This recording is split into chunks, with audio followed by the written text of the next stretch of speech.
in recording today's session. So the session today will be available afterward. It usually takes Zoom about, I don't know, 30 minutes to an hour to prepare the link. And then what I'll do is I can send the link out to Asia, or if you guys would prefer, you can simply ping me directly for that link. So my email is here, jack.flowjo at bd.com. Okay, so hopefully all of you have seen the link, and I should mention on the link there's a link within a link. So that link will take you to this page, and then if you want to use the demo data today that we're going to be using to kind of follow along, by all means, just click that link, and it'll start downloading the data. Now, I apologize if all of you try to do it at once. It's probably going to take a little while to do it, but the good news is we have a few things to kind of talk about that don't involve manipulation of the data right up front. So we can go ahead and get started with that, and then we will move on from there to actually do some stuff with the data.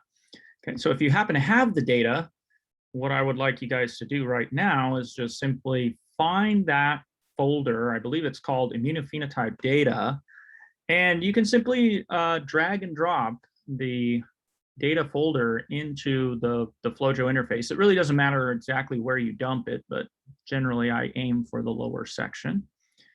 Okay, you can also try dragging in the individual files if you'd like, but I just find it to be much more efficient to drag the whole folder over. Okay, you can also, if the drag and drop for whatever reason isn't working for you, you can always use this little button at the top of your workspace. It looks like two test tubes with a plus next to them. It's also the Add Samples button here within the Navigate band. If you just click on that, it'll go through your file system, and then you can select the data files or the folder that contains those data files, and it'll go ahead and import all of that stuff. Okay. Okay, so the experiment that we have today consists of several different file types so that we can talk about different sections of the program, which is really nice. Right, so the first block that we should have 11 compensation control files. So these are a bunch of single stain controls. Some of them are cells, others are beads. We can use these to generate a compensation matrix in FlowJo, and I'll show you how to do that in a bit.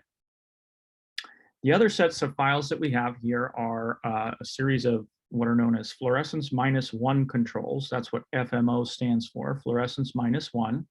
These are a type of gating control that we use, especially for markers that are, kind of smeared, or they aren't particularly bright. It's very difficult, to discern, let's say, positive from negative. FMOs are an extremely helpful control, and you should be running these regularly. But in any case, that's the type of file that they are, and they're going to help us create some boundaries here for different markers like perforin and phospho-ERK a little bit later. And then down below, we have all of our biological control files. These are, or I should say, our biological test files. So it's a time course experiment with 4 or 5 different patients where we stimulate the patient's blood cells with PMA and ionomycin. So yeah, it's a sledgehammer. But in any case, we're going to be taking a look at the activation of T cells in response to that over a fairly short time course. We have a 0 time point, of course, and then we have a 20-minute, a 1-hour, and a 2-hour time point. Okay, so that's essentially what the files are that we're going to be working with today. Now, next to the files, if you guys happen to have them and have them loaded, you will notice that there are 3 little icons that sit to the left of your files. Okay, the first icon looks like either an open square or this colored grid, this gray grid, right? The gray grid is telling you that those files have a compensation matrix associated with them. That means that these files are already compensated. So we don't have to run the compensation wizard with the single stain controls if we don't want to. I'm going to show you how to do that today, but in just looking at these files, I could say, okay, well, I definitely at least have a compensation matrix associated with them. The next little icon that sits to the left of your files is a circle, and this is our sample quality check. It's really a way to inspect the metadata that's associated with your files. So I'll get into that in a moment. And then the next little icon is a diamond, which essentially just shows you which graph window you're looking at in the forefront. And you'll see this kind of indicated by the filled in blue diamond. So we'll get into that in a moment. Okay. But when you first load the data, pardon me, into the workspace here, there will be a couple of steps that you'll want to take care of. You want to do a little bit of data quality control before you begin analyzing the data. Okay, and a couple of the things that we want to look out for, we obviously want to look and see what our compensation looks like. We also want to look and see, what if we have any clogs or air bubbles in the data. And so we'll take a couple of steps there to investigate this. So give me a second here. Okay, yeah, thank you, Asia. So I just checked the chat box. So let's go ahead and inspect the compensation matrix. Normally what I do is I'll start by looking at a fully stained file that has a compensation matrix associated with it. So for instance, this case here, first patient, this is a fully stained file, and I can just take my mouse here and hover over the colored grid or the gray grid, right? If you double click on the gray grid, it will open up a window, and that window contains the compensation matrix information. So on the left-hand side, the left upper pane over here, you will see the matrix that you're looking at. In this case, it's the one that's labeled acquisition defined. It has that gray color, right, which corresponds to the gray grid that's next to your files. And then you have a table here for all of the spillover values for the different fluorochromes here into the various detectors that are on the machine. And then probably most important is the series of plots that you have down below in the lower section. Okay, the plots that are being presented essentially are every two color combination that is possible in your experiment. So, for example, this first graph is Alexa 700 by Pack Blue, right? And you can see what the cells look like in this particular channel. Now, in each graph, by default, FlowJo overlays the uncompensated data with the compensated data. So the uncompensated cells or the uncompensated data are the blue dots, and the black dots represent the data with the current compensation matrix. So this acquisition defined, this gray matrix, the black dots are essentially what your cells would look like now if you opened up a graph window and started going through all of the compensated parameters one by one, or I should say, I guess, two by two. Okay, so you can toggle the uncompensated data off, right, and on if you'd like. I should just mention that if you do not compensate your data and you have, dyes that interact or spill over into each other's detectors, you're going to end up getting populations that look kind of like this. You can kind of see these sort of 45-degree angles going through the middle of your plots. In this case here, where you have Texas red versus PE Sci 5, right, we have not only the diagonal, but some junk underneath that as well. So we have just, odd looking populations that don't look either nice and round or bell-shaped, right, or kind of as part of a linear continuum somehow. So the effect of compensation usually, right, is to take those 45-degree angle populations for the most part and flatten them out along either the X or the Y axis. And it's essentially just, teasing out or removing the errant spillover from one dye into another dye's detector. And what you get in the end is, single positive population. The single positive population for any given channel should match up with the median of the double negative population down here. So wherever the middle of this double negative population is, the single positive median should be the same. It shouldn't, it shouldn't be out towards the left or in towards the right. You don't want to see hooking of these populations crashing in towards, say, the y-axis or bending in towards the center. et cetera. You can see there's a little bit of bending here in this plot, right? We have a little bit of a kind of a curvature towards the right-hand side. So there will be some minor problems here, like, minor bending, but again, we're looking at a fully ungated file. So it has dead cells, it has debris, and a lot of times that's what's going to contribute to this sort of extreme end bending, but not to be too concerned. If the bulk of the population here looks pretty good, we could say that the compensation matrix is pretty nice, and we can probably go ahead and gate these cells without any complication. Okay, this matrix, if you scroll through it, looks pretty good. All the populations here are pretty parallel to the X or the Y axis, which is nice, as I mentioned. But I want to give you an example of a poor compensation matrix and what that would look like, and potentially, how to troubleshoot what's wrong with it. Okay, so this does not come with your data set. This one is just one that I have that I use to kind of show the concept. So if you guys haven't gotten the data set downloaded yet, by all means, Asia posted the link, or I posted the link earlier in the chat box. Right, so let me repost that. You guys can go ahead and download the data if you'd like from basically this web page. You just click on the download demo data lettering or that big arrow while we kind of talk about poor compensation and how to get a good comp matrix.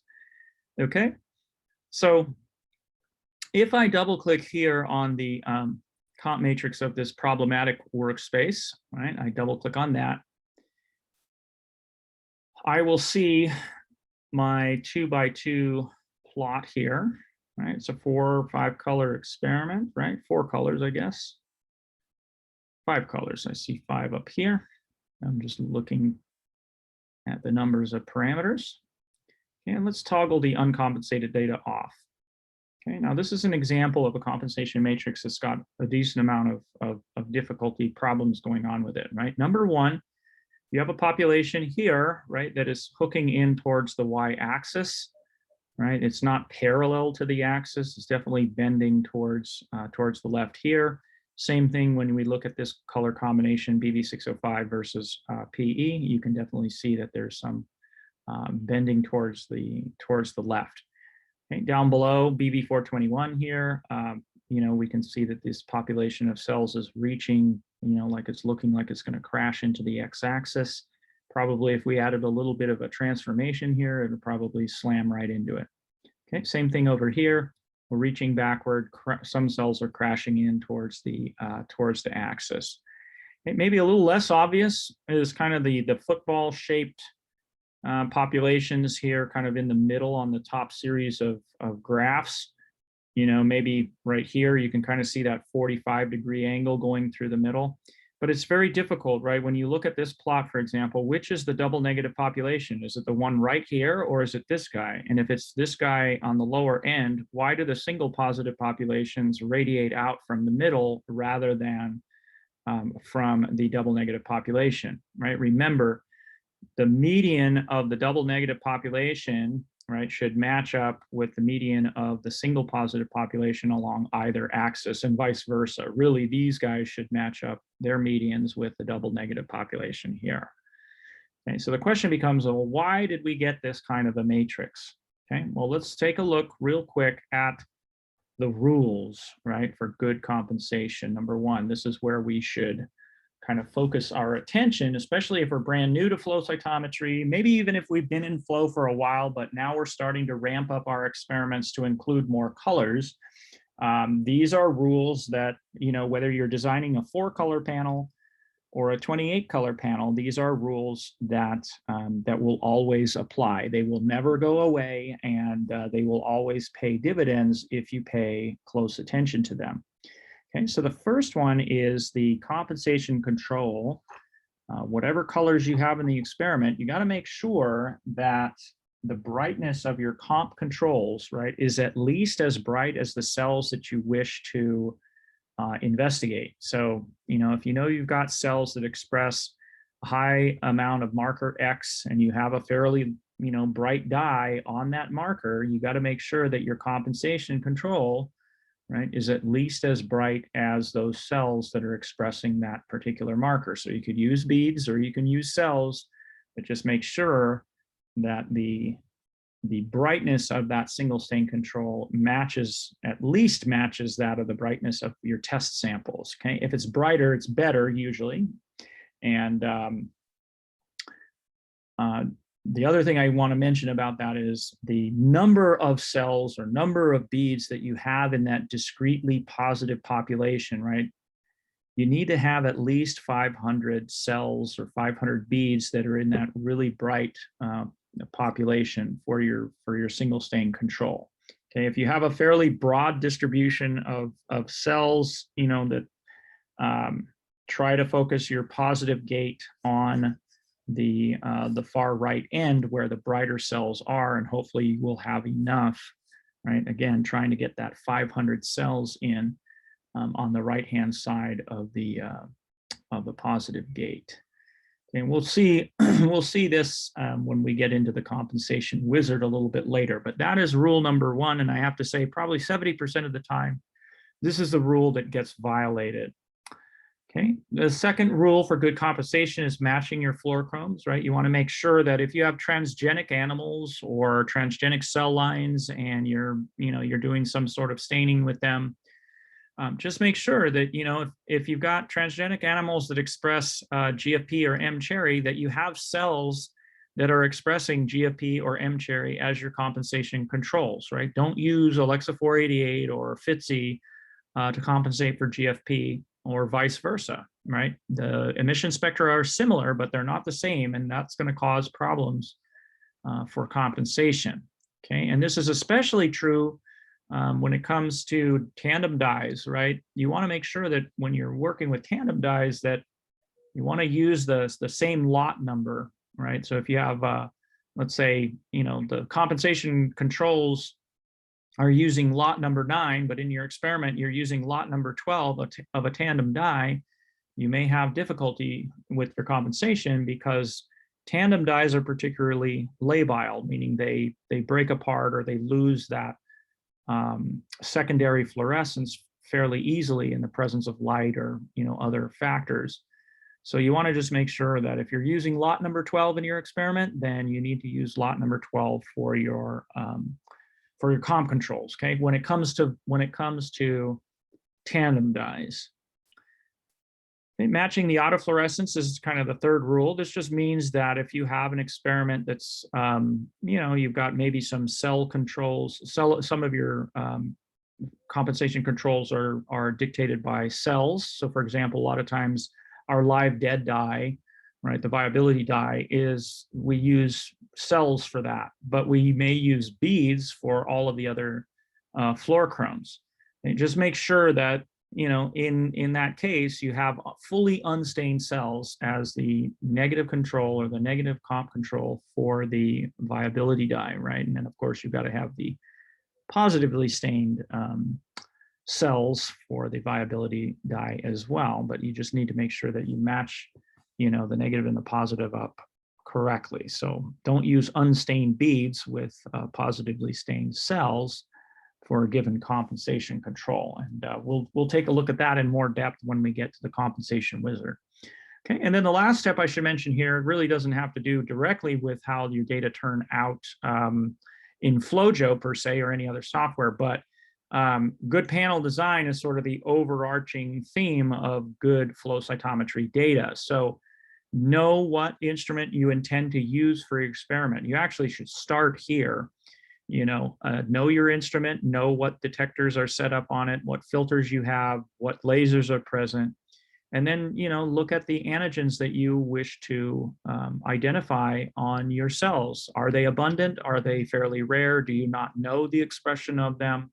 And then match the brightness of the dye to essentially to the abundance of the marker. If something is not highly expressed, you probably want to reserve brighter markers or brighter dyes, I should say, for those rare markers, right? And Vice versa, if you have something that's ubiquitously expressed, you probably want to use a dimmer dye.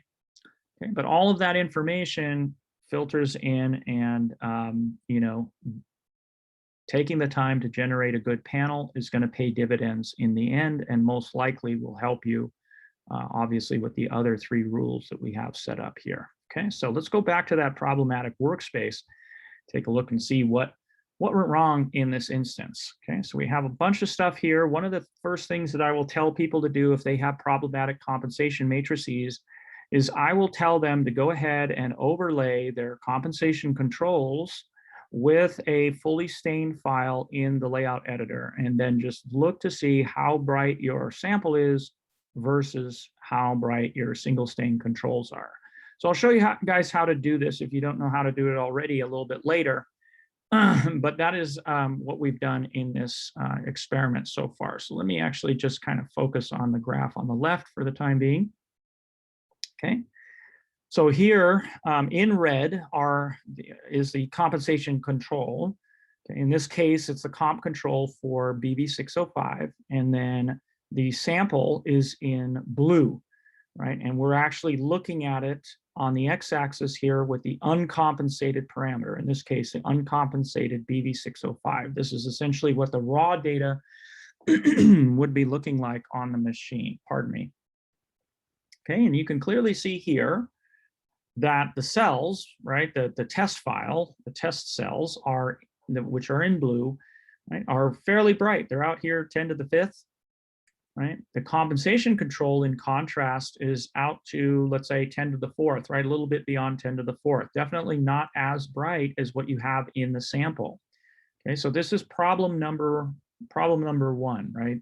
At the very base level, you can say that this comp control is not bright enough for the sample that you are running. Now, to a more trained eye, a little bit more experience, this actually speaks to another aspect of flow cytometry, which is titrating your antibodies before you run your experiments. Okay, so whoever ran this experiment didn't titrate their antibody. And the way I can kind of tell this is the negative population is quite bright relative to, the negative population of the compensation control, right? If this is 0, or let's say 1, and this is 1,000, right? We're talking about 3 orders of magnitude difference between the brightness of the background signal between the true negative versus what you have on your cells.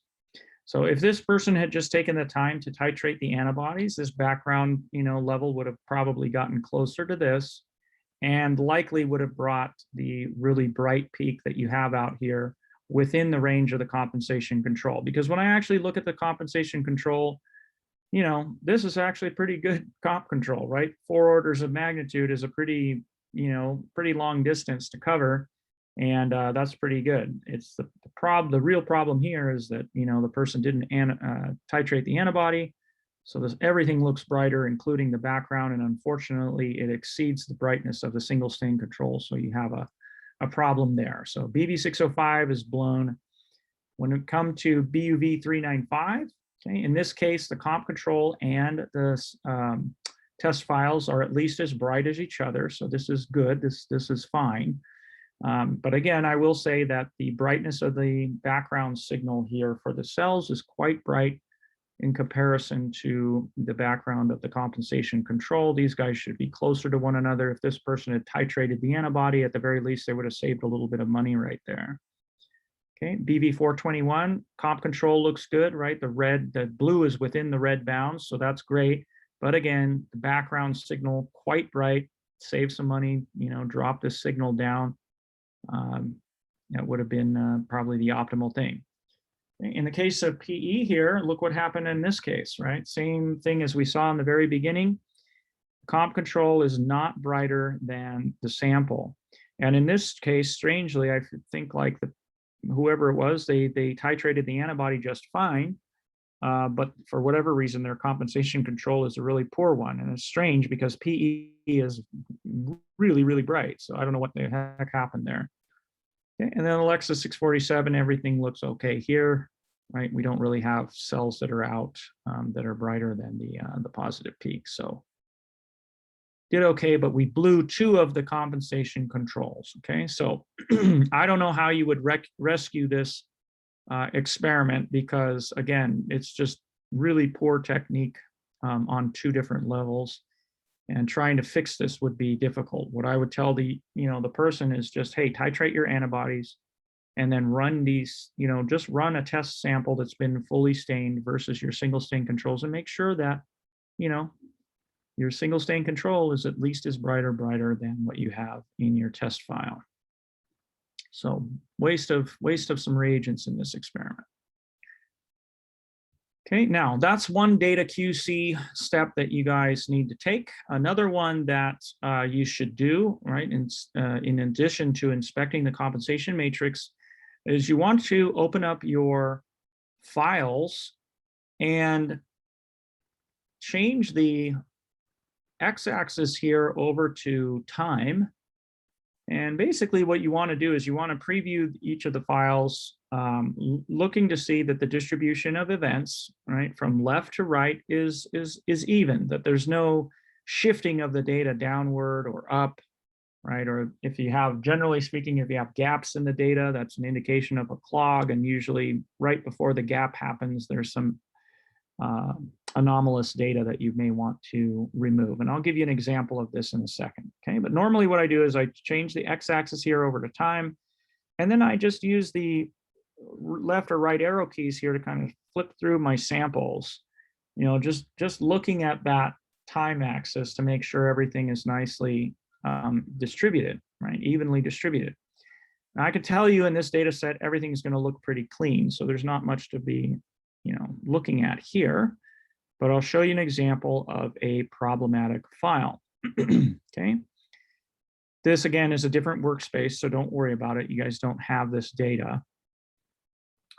Okay, but here is an example of a clog in the very beginning of the acquisition, right? We seem to have a bunch of jagged lines. You see how everything is not evenly distributed. And worst case scenario, right, you have some cells here that are shifted downward relative to the rest of the trend, right? Everything from, say, the 20-second time point and beyond looks pretty good, but everything prior to that is a bit sketchy. Okay, so in this, you can look at it across the, side scatter parameter. You can look at it across the fluorescent parameters, right? Some are going to be more visible than others. But as you can see here, most of these colors, you can see the shifting of those cells downward, right? So it's detectable in a lot of different ways. Okay, time on the X, color or side scatter on the left, you normally can pick this up just fine. Okay, so this is the stuff that we don't want to have trickle down into our analysis, right? You can think of these cells as all having false values. The reason that they have these values is because of the problem with the fluidics, the clog that's happening. So what do you do to remedy this? Well, you can kind of do the old school method, which is just to, create a gate on the good stuff. You might call this time or something. Right? And then you just double click on that and work with these cells downstream, right? You create gates from that point forward. Okay, that's one way of doing it. We also have a series of automated tools that will take care of this for you if you would like. So we have a couple of tools. One of them is called FlowAI. The other one is called FlowClean. I particularly like the FlowAI tool because it's really quite fast. When you run it, it generates a good events and a bad events gate.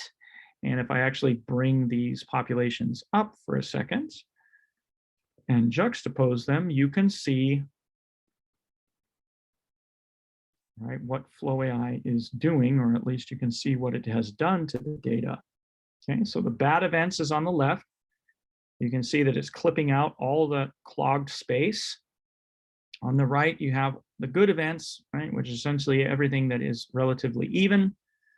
You can see here, there are some cells that are kind of somewhere in the middle. Cells are removed in this particular algorithm if there are abrupt changes in the flow rate, so clogs, anything that exceeds the dynamic range for a particular region, like if the trend line is, I don't know, let's say the regular MFI is around 500, and then suddenly you have a cell that just spikes to, you know, 1,000 or something beyond 2 standard deviations, that will generally cause the algorithm to clip it out. And also the any cells that end up in what is called the terminal bin or the marginal bin get removed. So this is the very last place that cells can be placed on a graph. And you don't know, the problem with cells that are in this terminal position here is you don't know if they're twice as bright as the neighbor next door or 10 times as bright or 100 times as bright, right? The cytometer just dumps these cells into this very last place that can no longer, you know, because you can't resolve it anymore, right? If we try to pull this group of cells off the axis here, you can see that it's just still, right, a single line. You don't see this stuff stretching out, okay? So the algorithm has a check that looks for cells. It doesn't matter what color they are. If any cell falls into a marginal bin someplace, it'll go ahead and get rid of them. Okay, so I like that tool. If you want that tool, you would have to go to the workspace tab in your workspace, and then go to the populations band here, and you will click on the plugins drop-down menu, and the very top button where it says FlowJo Exchange, you would click that, and that will take you to our website that hosts all of these plugins. They're just, you know, you can think of them as apps that work with, you know, FlowJo basically. And you can see Flow AI is right here. You just download it, unzip the file, and there's an instruction manual with each one of these, like how to install it, etc. So some of them have more steps than others, but it's a nice quality control tool. As I said, it works pretty fast. You know, once the gates are created for you, you can begin, you know, creating your downstream hierarchies, etc. Okay, so I'm gonna go ahead and close that workspace, and we'll finally get back to our normal FlowJo workspace. So hopefully all of you guys now have the data that we're going to be using today. And what we want to do is, first thing, I'd like to just kind of inspect the list of fluorochromes that we have on the data and just make sure that we have stain names associated with each one of the colors, right? So for example, I've got APCH7 here, it's labeled DR, right? Then we have phosphoric. We have a blank channel, we have, you know, perforin, etc. There is one channel here, AARD. This is a live dead dye, right? We didn't put any stain name associated with it. So if you were to give this set of files to somebody else, they didn't know what AARD was, they wouldn't know that that's the viability dye. So what we want to do here is maybe add that stain name to that particular channel, right? So in order to do that, we need to go to the Configure tab at the top of the workspace, and that will change the ribbon out underneath. You're going to see the settings band here, and what I want you guys to do is go ahead and click on the button that says Edit Columns. Okay, that's going to open up the Edit Columns page here, or dialog, and then kind of scroll down a little bit until you see a bunch of things labeled reagents. So here we go, Pac Blue -A reagent, right? PE Texas Red -A reagent, blah, blah, blah. All of them are reagents. So just find your AARD reagent, right? Select it, and then click Add Column so that it appears on the right pane. Okay, then go ahead and click OK. That will bring the AARD column here into the workspace, okay? And we can call this, I don't know, live dead or viability, right? And we can add it to the stain name list. Now, we want to copy this information across to all files because we want all of the other files to have this information contained within it. So in order to get it copied across, we need to go to the workspace tab here, and then we need to go to the keywords band, okay? So it's the workspace tab, keywords band, and what you want to select here is the option that says copy value to group, okay? And then that will copy the viability name to all of the samples, right? So now if you go back to your graph window and you click on I don't know, the x-axis drop-down menu, you should see AARD is labeled now viability. Okay. You can also make changes to the stain name. So you do the same thing that we just did, but bring in the other stuff. So with, Alexa 647, for example, wasn't blank, it was something else. You would just go ahead and go to the configure tab, say edit columns, right? Go ahead and bring in your Alexa 647 and then tell it what it should be. Okay, and then just copy all that information over. Okay, now to clean up the workspace here, once you've copied everything over, we can get rid of these columns since we may not want them. Go to the configure tab again, settings band, edit columns, and then select the AARD and the Alexa 647 reagents. Just say remove column and then click OK, and then that'll restore your workspace to how it was before. Okay. All right. So let's group some of our files here so that we can create some gates that are specific to either the FMOs or the test files. We also want to group our files so that we don't get contaminating statistics from single stain controls influencing our heat maps or for our test files, etc. I apologize, guys. My throat is a little bit scratchy today. I hope I'm not coming down with anything, but in any case, go ahead and block highlight the FMO set of files here. So you can do that by simply selecting the first file and then holding down the Shift key and then selecting the last file in that series. And then we can come up to the Workspace tab. And then what we want to do here is go to the Groups band, and you'll see this button that says Group Selected Samples. Okay. When you click that button, it gives you a little prompt, and you can give the group a name. In our case, we're going to go ahead and just call it FMO, right? Really easy. Okay, and that'll create the group with the 7 FMO files in it. Okay, if we click back onto the All Samples group, we'll see our full list of files. And let's do the same thing, but for all of our test files. So the test files, again, are labeled LD1 through LD14. So block highlight those guys, again, by holding down the Shift key, and then go to the Groups band, again, underneath the Workspace tab, and click on Group Selected Samples, and we'll just refer to this as test. Okay. I'm going to change the color just so it's easier for you guys to see.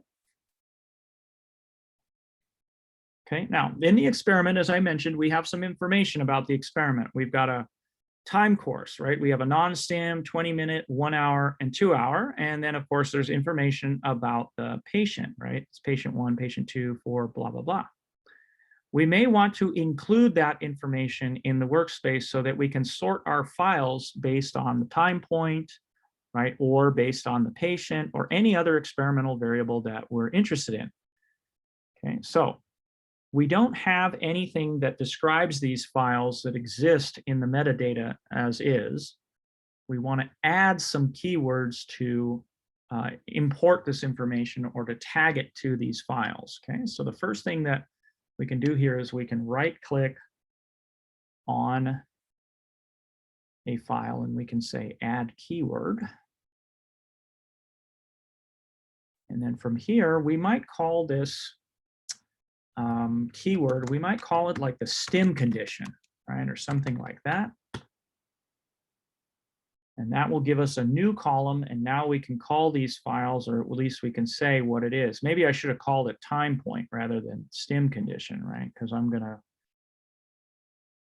assign the first value here, right? Is the non-stimulated sample. So this essentially would be the 0 time point. Right, then we would have the 20-minute time point followed by the 1 hour, followed by the 2 hour. Now, I don't want to have to write in that information over and over again in the column here. So I'll show you a nice little trick to add keywords very quickly to the workspace that have a different pattern other than copying the same value over everything. Okay. So in our case, what we're going to do is we're going to go ahead and again, go to the Workspace tab, go to the Keywords band, and we're going to make use of this tool that says Create Keyword Value Series. Really handy tool, especially when you have time points or antibody titrations or anything like that.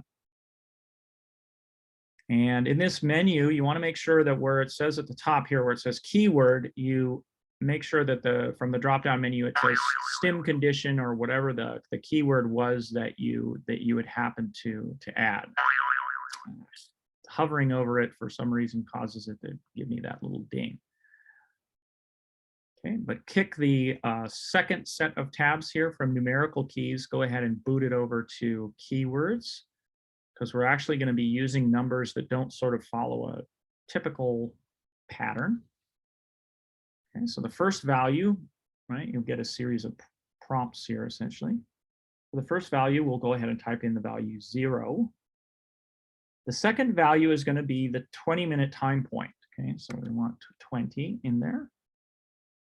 The third one is the 1 hour time point. I'm going to go ahead and put in as 60 minutes rather than 1. And then for the fourth sample, I'm going to go ahead and type in 120. This is the 2 hour time point. Okay, now those are the 4 values that we need. We need them to be repeated a few times to cover all the samples that we have here. So in the rules box down below, you can actually change these values around to see what kind of a pattern you're going to generate. Right now, the way it's set up, if we just clicked OK, you would see that only the first 4 files are going to get the 0, 20, 60, 120, and then everything reverts back to a linear 5, 6, 7, 8, 9, right? That's not exactly what we want. So we have to kind of play with these rules here, okay? So let's take a look at these options, okay? We want to definitely tag the 20 values that we have here. We should have 20 files in the test group. So it's telling us fill the 20 values. Yeah, that we do want. But use the value one time before changing to the next value. Yeah, that actually sounds about right, because the way the samples are ordered here is by patient. So we have the 0 time point, 20-minute, 1 hour, 2 hour, and then that pattern essentially repeats for patient number 2, patient number 4, 12, etc. Okay, so the second box is okay. We want to alternate the value as soon as we go to the next sample. That's great. The third box, though, is what we need to change, right? Where it says start over every 99 samples. No, we want to start over every 4th sample. So once the 4th one has been tagged, you start the pattern over again, okay? So when we change that value from 99 to 4, look at what happens to the generated series down below. Right? 0, 20, 60, 120, 0, 20, 60, 120, blah, blah, blah, right? It goes on. That's the pattern that we want associated with it. So we click OK, and it goes ahead and tags that information to our samples, okay? And now what you can do is you can double click on the stim condition, and you can use that to sort, right? And look at, let's say, all the 0 time points from all the different patients, right? Or the 20-minute or whatever. Okay, if you want to go back to how it was before, just double click on the name column, and it's going to arrange everything in alphabetical order here, right? 1, first, 2, 3, etc. Okay, you can do that for a number of other bits of information in your data files. Okay, so enough about setting the data up. Let's go ahead and start gating on some of this stuff. So the target group that we're going to create gates on is the FMO group. So go ahead and click on that. And don't get too concerned about, how you set up your gates here. Obviously, how you guys create gates and how I do it are going to be, different. It's not a huge deal, and you guys are going to have your own data to work with later on. So this is just for, just for fun to kind of show you the mechanics and how we can create reports and stuff. So don't fret over not having the exact same gates.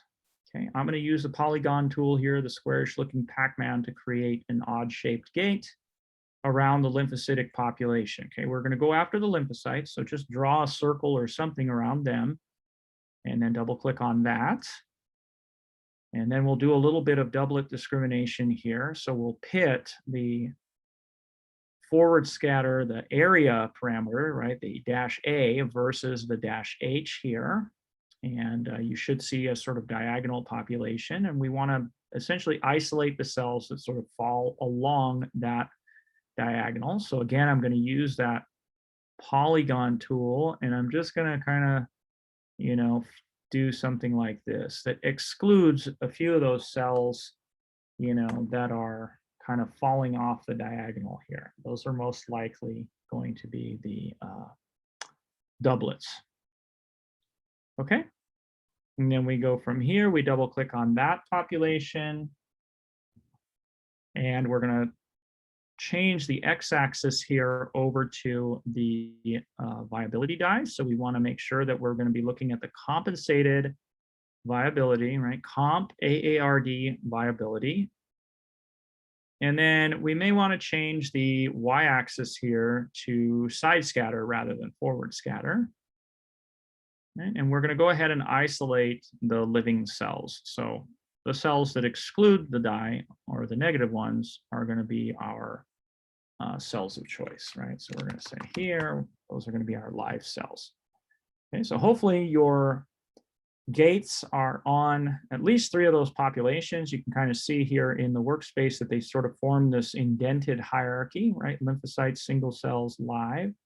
If the hierarchy isn't quite right, just know that you can always drag and drop, you know, your gates underneath one another. If you get the order wrong, or if something doesn't appear, you know, in the correct sort of level in the hierarchy, you can always drag and drop them to the appropriate location. Okay, so in my case here, the single cells should be after my lymphocytes, but before my live cells. Okay, and then go ahead and double click on the live cell population. And now we're going to start to split these guys up into our different cell lineages, right? So we're going to go after the T cells. So make the x-axis, go ahead and make the x-axis CD3 here, Alexa 700 CD3, right? Again, make sure it's the compensated parameter. And then APCH7, right? HLA-DR, that'll be our fluorochrome on the y-axis. Okay, so CD3 versus DR. Okay, and we're going to go after, obviously, the CD3 positive cells, the T cells. Now, before we create a gate on this, we may want to rescale the data. A lot of times, data don't quite look like what they did on the machine, and you can rescale it here by clicking on the T button. Right, so when you click on the T button, you're presented with an option or several options. I would go to the one that says Customize Axis. And this opens up a nice little histogram for you. Okay, I want to get rid of some of this white space here off towards the right. Easy way to do this is just click the minus button on the right-hand side a couple of times. Okay, and then if you want to stretch that space between the positive population and the negative, you can use something called the width basis.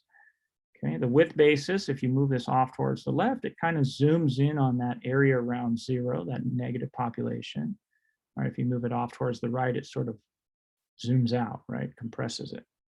So we're gonna, I don't know, slide that off towards the left a bit. You can see we get some cells pressed up against the axis here. That's okay.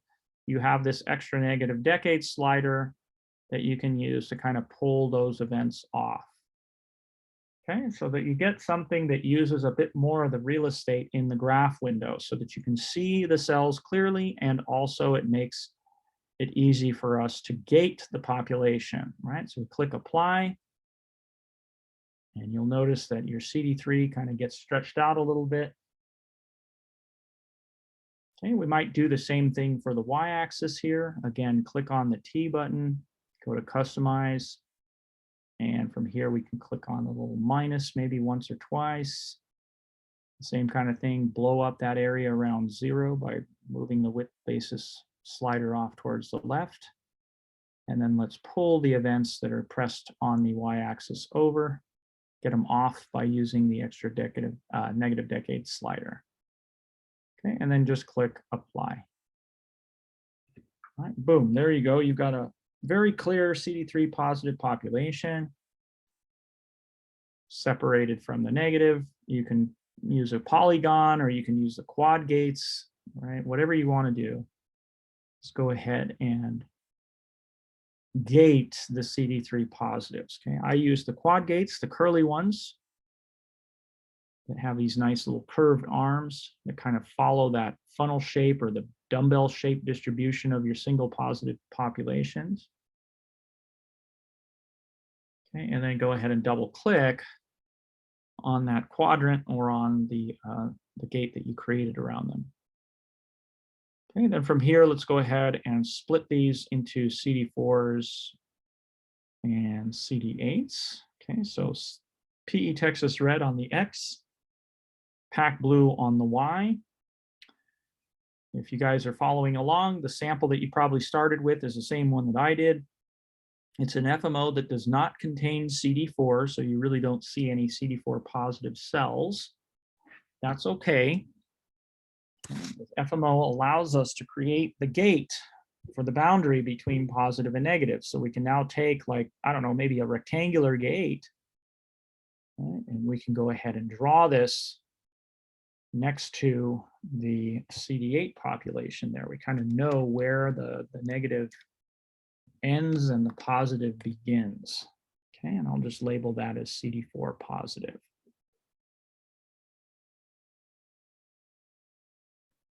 Okay, now we're going to switch to another file so we can create our CD8 gate if you want. So before we switch to the next file, right, if you'll notice that the little arrow keys here are grayed out, right? You can't go right or left because the rest of your files don't have these gates on them yet. So we want to copy what we have on our current file to the rest of the files in the workspace, or at least within this group. And again, the way to do that is to go ahead and block highlight all the gates. Since these are all new, we block highlight them, and then you can drag and drop them onto the group, or my favorite move here is to right click and use this function that says copy analysis to group.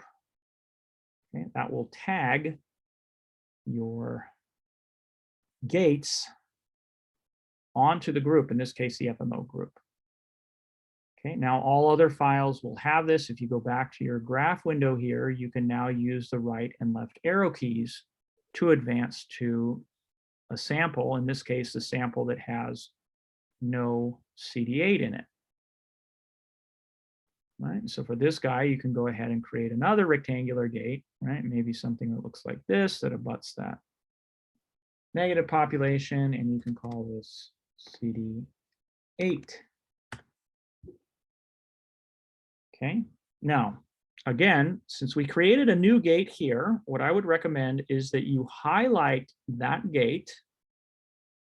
Right? The new gate is kind of indicated by the sort of black font versus the green font that I have for the group. Right? This is the only sample that has a CD8 gate. All the other samples don't have it yet. Okay? You want to copy that information over. The easiest way, rather than trying to drag and drop it to the appropriate location here, is just to right click and say copy analysis to group. Okay, it'll put that gate in the hierarchy for the group, and now all other samples will get it, and they get it in the right location. Okay, now we're going to be looking at CD8 T cells, so let's take a look. Let's double click on the CD8 T cell population here. Granted, you know, this is an FMO, so we don't see much, but just double click on it. Okay, and then let's advance to an FMO for the one of the readout markers. So let's advance to an FMO that does not contain interferon, for example. Okay, so just use the right or left arrow keys on your CD8 population, right? If you were there, if you got lost or whatever, just double click on the CD8 positive population on any file, and then advance right to the sample here that says FMOs, PIPI, no IFN. Okay, so this is going to be the FMO for interferon. Then we go ahead and change our x-axis here. Instead of CD4, let's make that x-axis interferon gamma. Right, so P, and now your x-axis should be PE size 7, interferon gamma. Okay, and then you can go ahead and create a gate here that's sort of I don't know, as a catch tray for all of the cells that are going to be positive, right? You can call this IFN plus. Okay, if you find your little blue diamond in the workspace, you can kind of see the parent gate, right, that has the new gate that you added. So there's your interferon plus. Go ahead and select that, say copy analysis to group, so that again, all other samples pick up the interferon gate. Okay, once you have the interferon gate, let's advance to a sample that has no perforin. Okay, so use the right or left arrow keys here, and you'll see FMO, PI, no perf. So PERF D09, that's the sample we want to land on. And then what we want to do here is change the x-axis out to perforin. Okay, so comp PE perforin. And again, what we want to do is just create a gate that sort of abuts the negative population here. And we can call this, I don't know, perforin plus.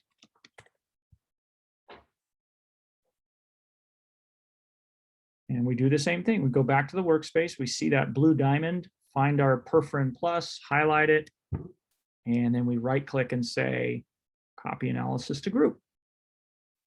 Okay, and let's do that for one other readout marker. Okay, and we're going to do this for phospho-ERK. So again, go back to your CD8 positive population. It doesn't matter which sample you land on, just open one up and then advance to the sample that has no P-ERK, right? So FMOs, PI, no P-ERK underscore D10. That's the one we want to land on. And then change the x-axis here to phospho-ERK, which happens to be Alexa 488, right? So comp Alexa 488, phospho-ERK, the y-axis is CD8. Now we take our rectangle again and we make it a butt. The negative, and we just call this P-ERK plus, right? So something like this. Okay, and then find your blue diamond again, go ahead and see that phospho-ERK gate, right click and say copy analysis to group.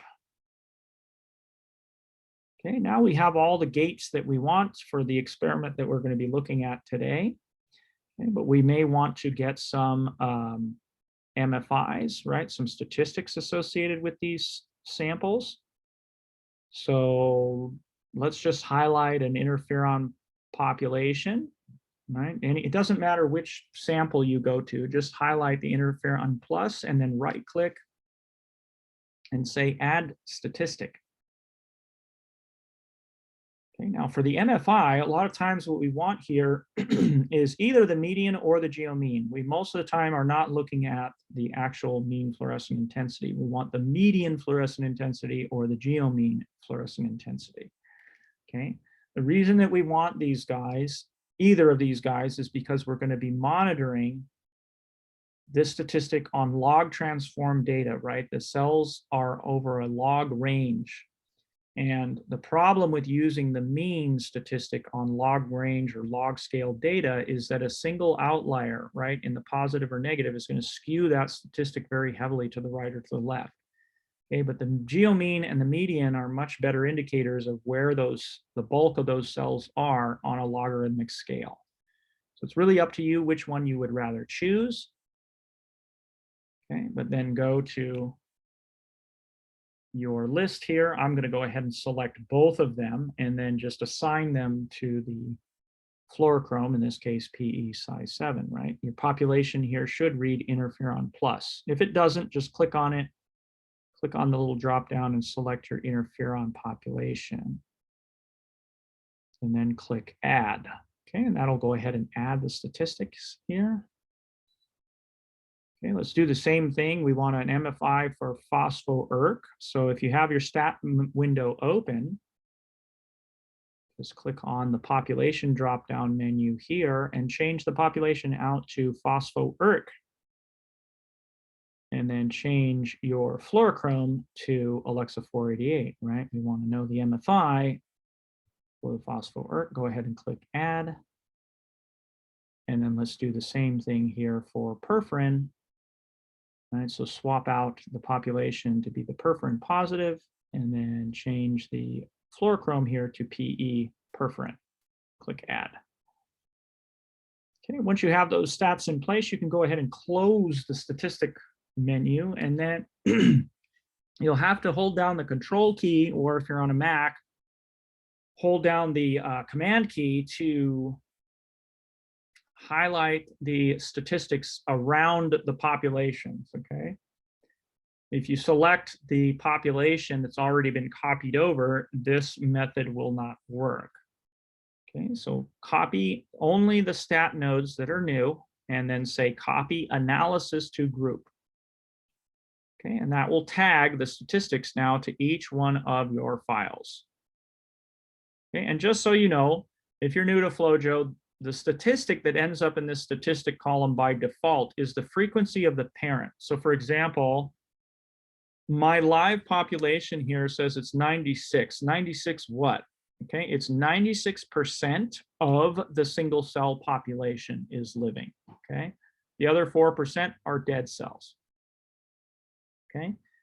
The single cells are 99.8% of the lymphocytic population, okay? 0.2% are doublets or something else, okay? And the lymphocytes are 87.5% of all of the cells that we have in that tube, okay?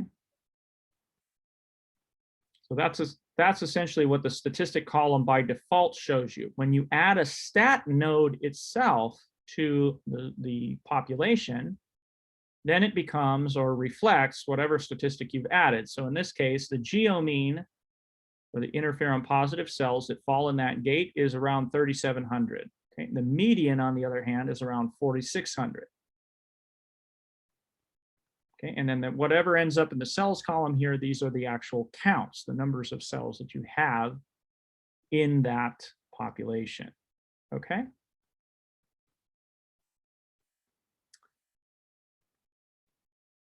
Yeah, you can change the statistic to be frequency of total or frequency of some other branch, right? So in order to change it, you actually have to add that statistic. So let's say we want to know what percentage the interferon positives are of the total, right?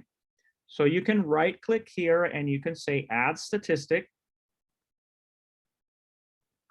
And you can say down here, I want the frequency of the total. I don't want the frequency of the parent. Okay, so you say frequency of total. You don't have to touch anything else and just click add. Now, what that will do is it'll put that sigma down below, and now you know that the interferon positives are 7% of the total, okay, in this tube. What if you want to know the interferon positives as a function of the live or the single cells, right, or maybe of all lymphocytes? Okay, you can do that too. It's a little bit different, but same thing. You say add statistic. And in this stats menu, you will see that there's frequency of parent, frequency of grandparent, frequency of total, and then there's this one that says frequency of, and then it's left blank. You click on the one that's left blank when you want to specify what level in the hierarchy you would like.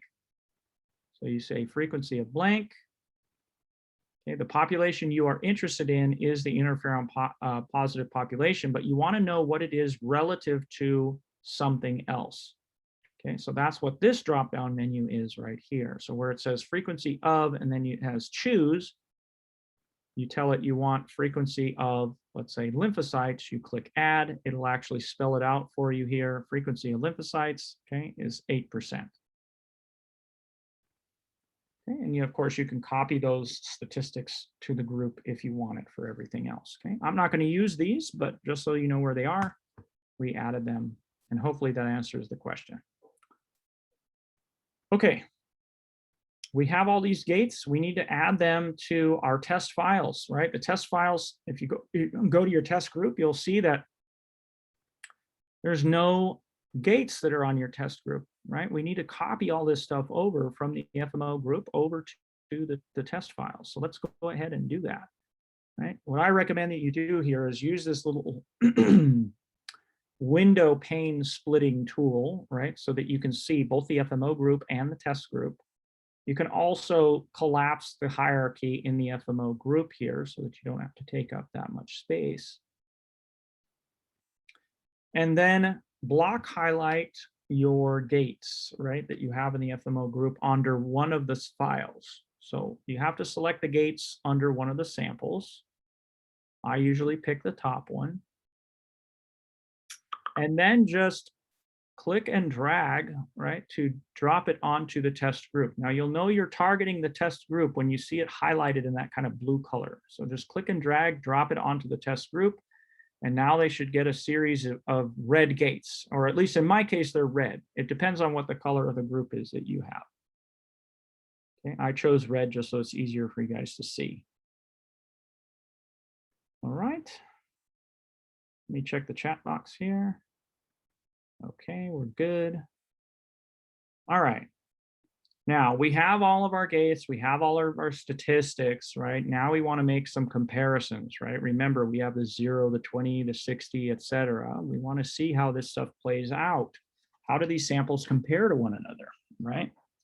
Well, for that, I like to use a tool called the layout editor. Okay, this is where you're going to go to make all your figures for your papers, for your manuscripts, right? So for that, this is the tool. At the very top, you'll see this L button, right? If you click on that, it will open up another module or a sheet, right? And in that module, you can add your populations. Okay, so for example, we can drag in the phospho or the perforin and the interferon populations if you want. Right? You drag in those 3 terminal populations, they'll all get plotted here. Okay, now you can, if you want, drag in all the other parental populations, etc. But there is a nice little shortcut here on the plot that you bring in. It doesn't matter which one. You can right-click on it, which will give you this drop-down menu, and you can say, I want to show the ancestry, right? And that'll give you a nice little pane here that you can stretch out. Right, that has essentially all of the gates, right, that led you to the population that you're working with over here. So that way you don't have to do something like this, where you grab all of the populations, you drag them in, right? You're left with something like this, where everything is, you know, all the way across. And now you have to be like, oh, well, I want this here and I want that there. And maybe I'm going to do this over here, blah, blah, blah, you know, and then from here, you got to go ahead and, you know, this to me is always such a pain in the butt, right? You have to select these guys and you have to say, you know what, I need to arrange this top, and then I have to do this one where everything's, you know, arranged, spaced evenly, right? And arrange it top again, blah, blah, blah, do a line, right? It takes a lot of time to kind of get everything sort of nice and perfect. Okay, if you guys want to bring in and work with all this other stuff, you know, rather than using the little panel here that shows you, right, your hierarchy, there is another nice little tool. It's called the grid tool. You can see it right here where my mouse is kind of hovering. It's about the 4th one over from the left. You click that button and then you click and drag and you get this nice grid, right? And then what you can do from there is you can go ahead and, again, you can block highlight what you have and then go ahead and drag and drop the entire set of gates and stuff, right?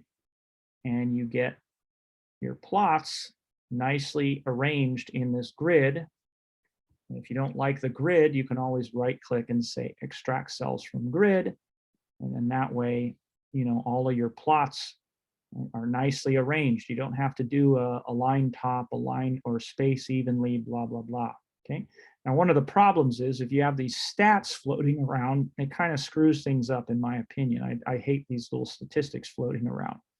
So normally when I get to the layout editor stage, I want to hide these guys until I'm ready to work with them. So to do that, we can go up to the configure tab, go to the settings band, and you'll see this button that says hide stats. Okay, go ahead and click on that and it'll get rid of the stat nodes. from the hierarchy. Okay, and then that will make when setting up plots a lot easier and a lot cleaner. Okay, so now if I were to repeat, let's say, the same process with the grid tool, go ahead and delete all that stuff. Right now, when we drag over our hierarchy, let's actually include the ungated population as well, so we can see that lymphocyte gate. Okay, well, I need to change the axes, but in any case, right, now you have a nice little series of gates, right? Extract cells from the grid, boom, nice little set, right? And now if you want to see the full report for this, right, you want to see, this is for sample number 1. What about sample 2, 3, 4, etc.? Okay, for that, all you have to do is go to the batch band here and change, well, you just have to go to the batch band and click create batch report. I'm going to change this so it's easier for you guys to see, but you just click this cog button, and now you're going to get, a series of graphs, right, for sample number 1, sample number 2, 3, 4, blah, blah, blah, all the way on down, right? Let me check the chat. Okay. I'm glad you like the I'm glad you like the function. So yeah, the grid tool, super useful, I think, anyway. Okay. So, and that's what hitting the batch button will do, right? Is it shows you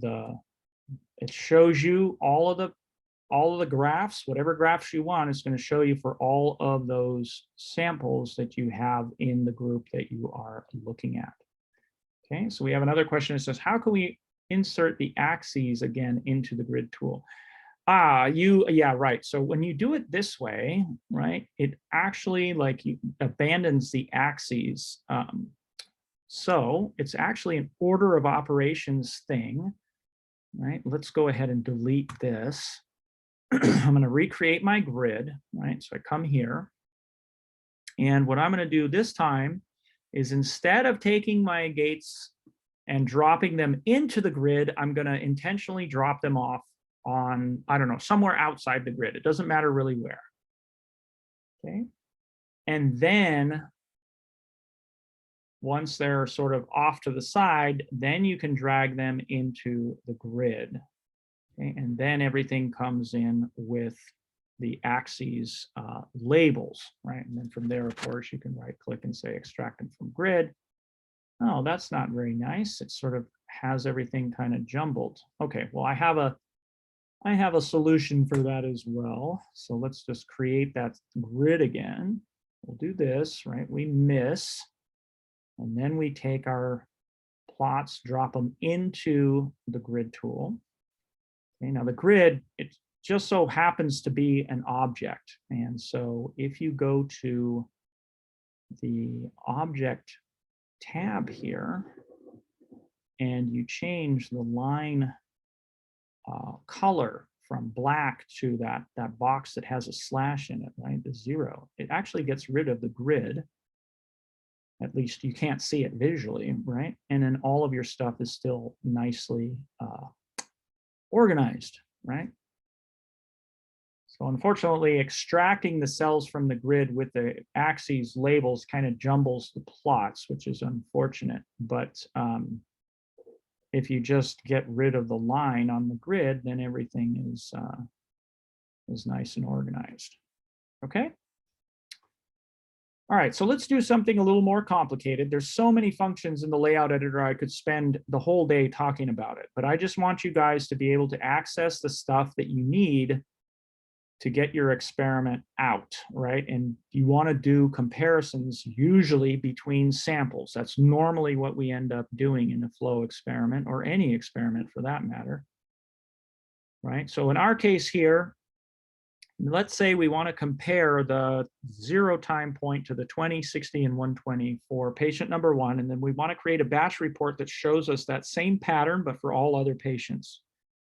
So let's bring in the 3 terminal populations, right?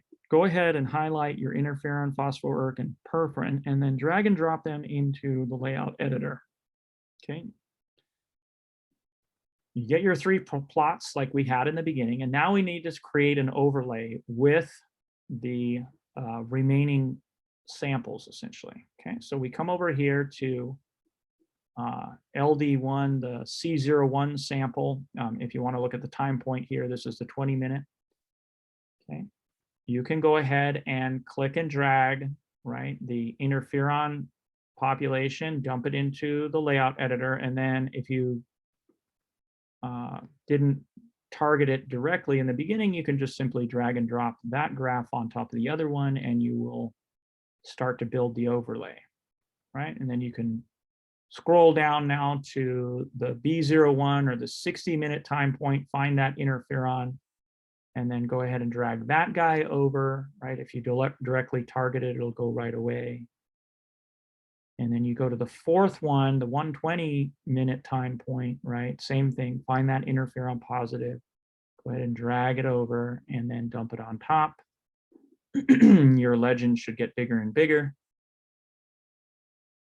Okay, since we have, the time point information, maybe we want to include that in the legend here. So go ahead and double click on the legend. And then for the adding an extra column, right, the table column section here, just click on the little button that has add keywords. It's kind of an odd symbol, but we're like, how do we get the idea that people can put metadata in here? Well, just make a key, right? So we want to add a column, but we really want to be more specific about what type of a column. So click on the key and then scroll down towards the bottom. If you guys labeled it the same as I did, it should be called stem condition, and click OK. It'll appear here, and then you can click OK again, and that'll actually extend the legend so that you have it. Okay, so you have your 0, your 20, 60, and 120. Okay, but now what about the remaining two graphs, right? We need to set that up as well. Okay, so in my opinion, it's a little bit cumbersome to go back and do the drag and drop one by one for each file. Okay, so I'm going to show you again the fast way to do this. So what I do is I highlight the phospho-ERK. That's what I'm after. And then I right click on it. And I tell FlowJo, go ahead and select for me all of the phospho-ERKs. So you select the equivalent nodes option. This will highlight, right, every phospho-ERK population for you.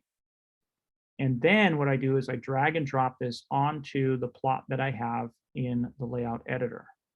Okay, now this creates a massive overlay, right? It's not what I want, but in my opinion, it's a bit easier to work with the stuff here than it is to scroll, drag and drop, scroll, drag and drop, right? So what we're going to do is we go to the legend, and then what we're going to do here is we're going to highlight all of the files that we don't want in here, basically, right? So we don't want patient 14. Really, all we want is patient number 1. So LD1 is the only thing we want. So I block highlight, right? And I say, okay, I'm going to go down all the way here, right? Getting rid of patient 2, 4, 12, and 14, right? I don't want that. So I highlight those. And then I right click on it and I say remove layer, right? And that trims up my overlay really quickly. Okay, now if you do it my way, you get dual representation of the first sample. So you see A01, right, represented twice. Another way to look at this is to go ahead and add that column again, your keyword column, stem condition, right, to the legend. And now you can see I have 2 0 time points, right? Not super useful. So let's go ahead and dump one of them, right? It doesn't matter which one, just say remove layer on one of them. Okay, now I'm going to go back and I'm going to do the same thing for perforin, right?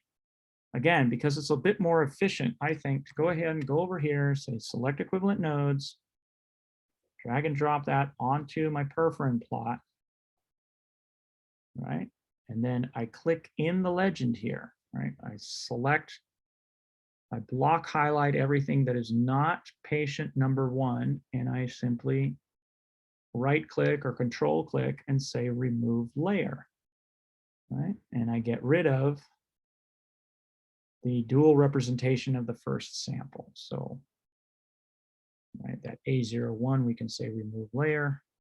And I'm going to go ahead and add that extra column right, the stim condition column so that we have it present for all three of the graphs. I didn't get that. Could you try Sorry, again? guys. Siri is really quite sensitive, you know. She listens in on everything, and when I give tutorials, I always have to like make sure to bury her under a book or something, you know, since she can't hear. If I get too close to it, she thinks I'm talking to her. Anyway, we have our plots set up here, okay, in the order that we want. Now, what we probably want to do is we probably want to make some adjustments to the graphs. First of all, we probably do not want to visualize these as dot plots. We probably want to look at them as histograms. So go ahead and, you know, control click or hit the command key and click so that you select all three of the plots. And we can just quickly change these guys over to a histogram by double clicking on one after all of them are highlighted. And then in the graph definition window, so when you double click, it brings up this menu called the graph definition window. We've been working in the legend tab. Let's move this over to the specify tab. And we want to change the y-axis here. We don't want it to be, let's say CD8. We want to change this over to histogram. Okay, and then go ahead and click OK. That's going to go ahead and show us overlaid histograms, right? Now, while they're still block highlighted, you know, or at least that you have all three of them highlighted, double click on one again. And in the specify tab, go down to where it says y-axis here. Since we have histograms now, instead of auto scaling them, let's go ahead and make them modal. Okay, this just makes samples that are less abundant comparable, so you can see the peaks relative to the other samples that have more cells in them. If you leave this as auto scaled, some samples that have very few cells in them are going to look like a flat line, and you won't actually be able to see where, you know, the expression is for that sample that has fewer cells in it. Okay, so we're going to change that to modal and click OK. And then you will really actually be able to see the effect of this once we start changing how the histograms are displayed. Okay, so click off of the histograms so that nothing is selected. You can kind of tell when they're selected by having those little black rectangles or squares right on the corners. Okay, it's not selected now. It is selected. Okay, not selected is selected. Okay, so go ahead and select one of these guys and then right click, or if you're on a Mac, you control click here and you get a, you know, the right click menu and go to the very, very bottom where it says histograms. Okay, and we want to offset these guys, right? So choose the offset.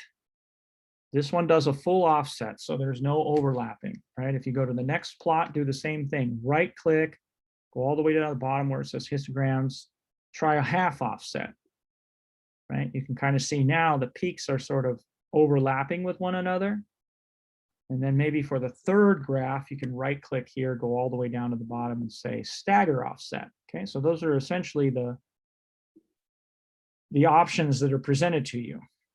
Okay, and the overlaid option is what you are looking at by default, right? Where they're sort of smashed on top of one another. Okay, but in our case, we probably want to offset these guys so that we can see what's going on. Okay, so now you have your tiles set up, right? You got your interferon, you got your phospho-uric, you got your perforin here. Everything looks the way you want it to, right? Time course, offset, normalized to the mode. But if I go to create the batch report, right, I can't click it. Everything's gray, right? So anytime you have two or more samples overlaid here in FlowJo, you're gonna run into this problem where everything's kind of grayed out. So what we want to do here is we need to change what is called the iteration options. Okay, this is always set to off by default. Okay, in our case, what we want to do is we want to iterate by essentially the order of the samples that appear in the workspace. Okay, so the way we set up these samples is essentially the order we want to work with. Okay, so we want to tell FlowJo, hey, overlay the first 4 samples in the workspace, then go to the next 4 samples, overlay them, right? Then the next 4 after that, so on and so forth until we get to the end of the list. So in order to do that, you need to change the options here from off to something called panel.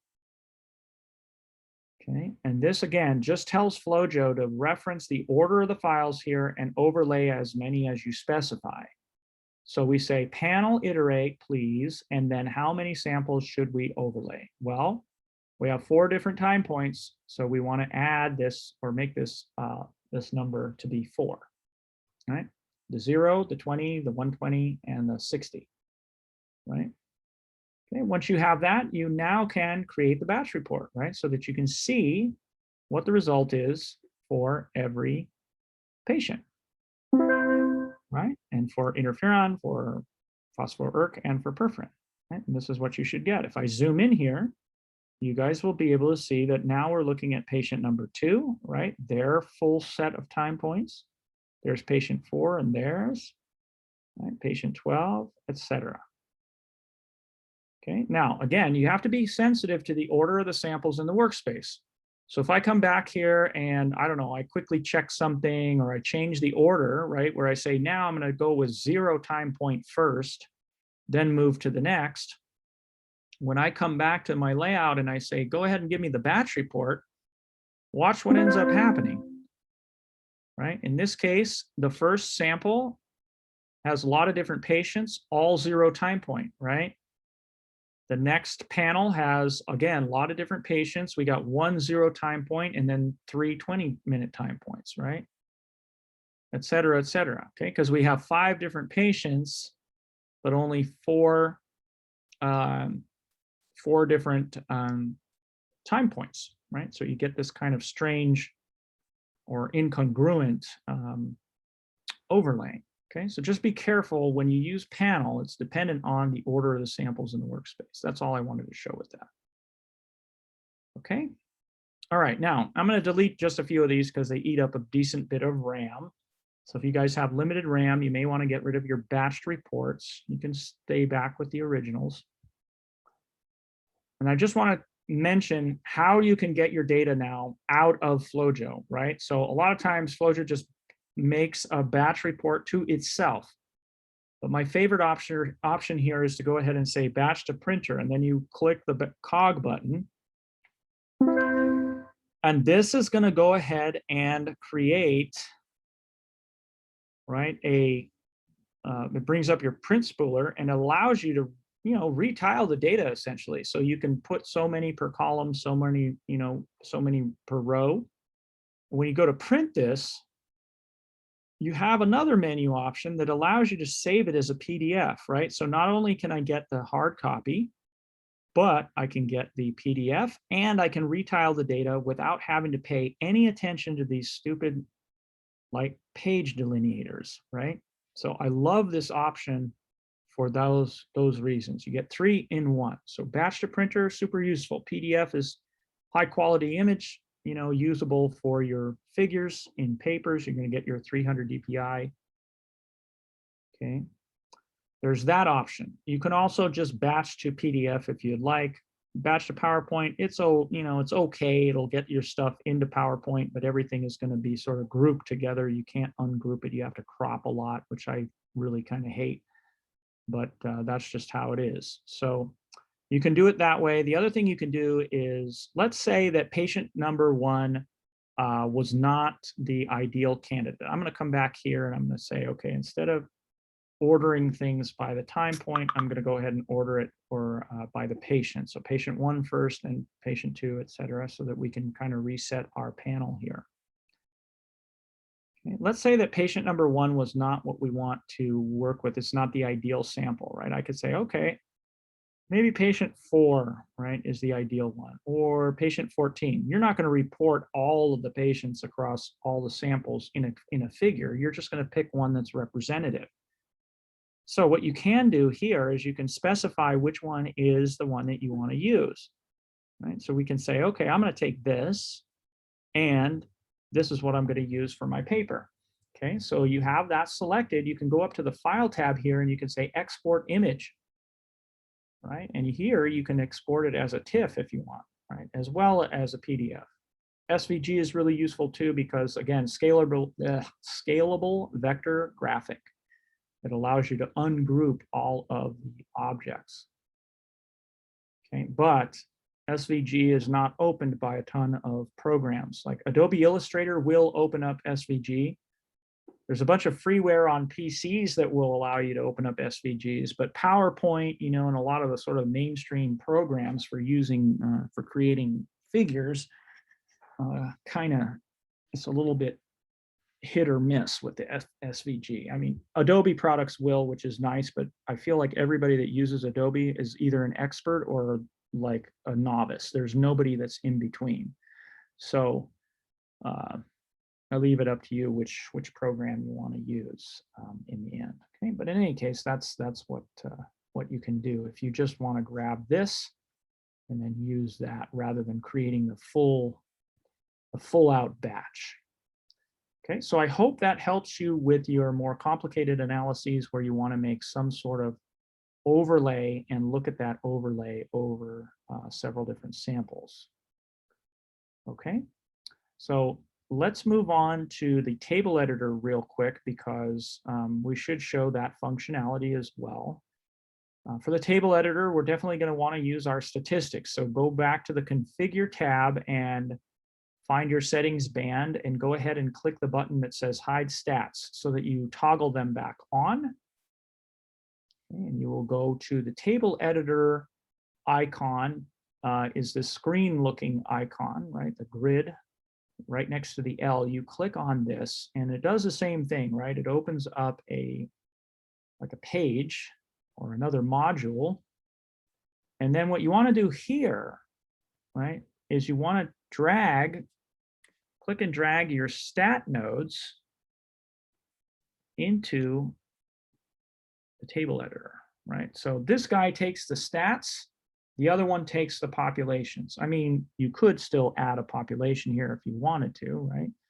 But any population that you drag into the table editor, the default statistic associated with it is going to be the frequency of parent. So if you want some other statistic associated with the population, I highly recommend that you add the statistic here, right? Say you want a count rather than a frequency, right? Click count. Maybe I want that for CD8 as well, right? And then that way, when you come to the table editor, you just have to drag in the stat nodes. You don't have to do anything else. Okay, if it's the wrong statistic here, you got to double click and then you got to come through here, re-specify what it is. And if you have multiple samples, it can get really cumbersome. Okay, so just add the stat node, drag the stat node in, and you're good to go. So in our case here, we have a bunch of median or MFI statistics, a couple of counts. Let's go ahead and do a Control A or Command A to select them all because we all want heat maps, right? Click on the Visualize tab and then click the Heat Map button. It's going to put a fireball next to your samples. And then go ahead and click the cog button in the upper right. And this is going to create a nice little heat map table for you. Okay, and then of course you can rearrange the columns any way you want, double clicking on, you know, a given column to see what's high, what's low. If you want to go back to the way it was before, double click on the name column here and it'll put everything sort of back in the order that it was originally batched. Okay, and you can copy and paste this directly into Excel if you would like. Up in the file menu, you can actually save the file, right? So you can say save as a text or a CSV. I highly recommend saving in a CSV, even if you're going to go to Excel or Prism. Both programs can open up CSV files just fine, and the formatting with CSV is much simpler than Excel.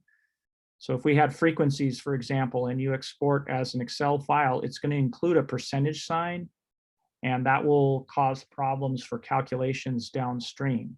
So if I were you and you know you're going to go to Excel after the fact and you're going to crunch numbers, just save it as a CSV, okay? Because everything that comes in with a CSV file when it's exported from FlowJo is going to be clean. Right? It isn't going to have any odd symbols or anything like that. So you can pipeline all of your results very quickly.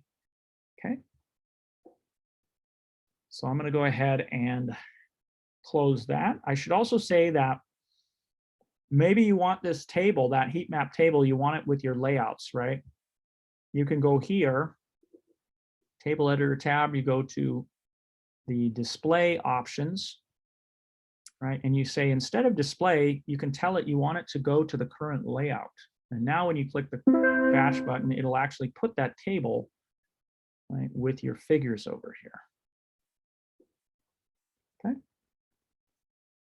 So the table editor, yeah, is pretty simple, right? If you want, you can actually add information to it, like in the form of a keyword. So for example, we could say, let's put in the keyword that describes the stim condition, right? So we could say add column underneath the edit tab there, and you would pick the keyword that you want. So for example, the stim condition, you click OK here, and it just adds it as a column, and then you can put it in any location, maybe at the top.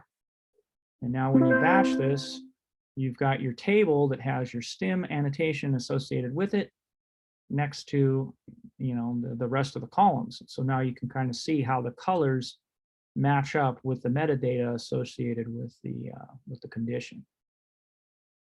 Okay. All right, let's take care of the very last thing that I want to talk about here today is the compensation. Okay, a lot has changed with compensation, I would say, within the last like 5 years. Not to say that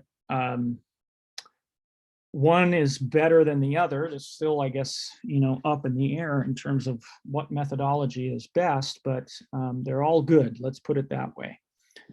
Okay, so in order to generate a compensation matrix in FlowJo, you need to have your single stain controls in the compensation group, okay, which in our case happens automatically.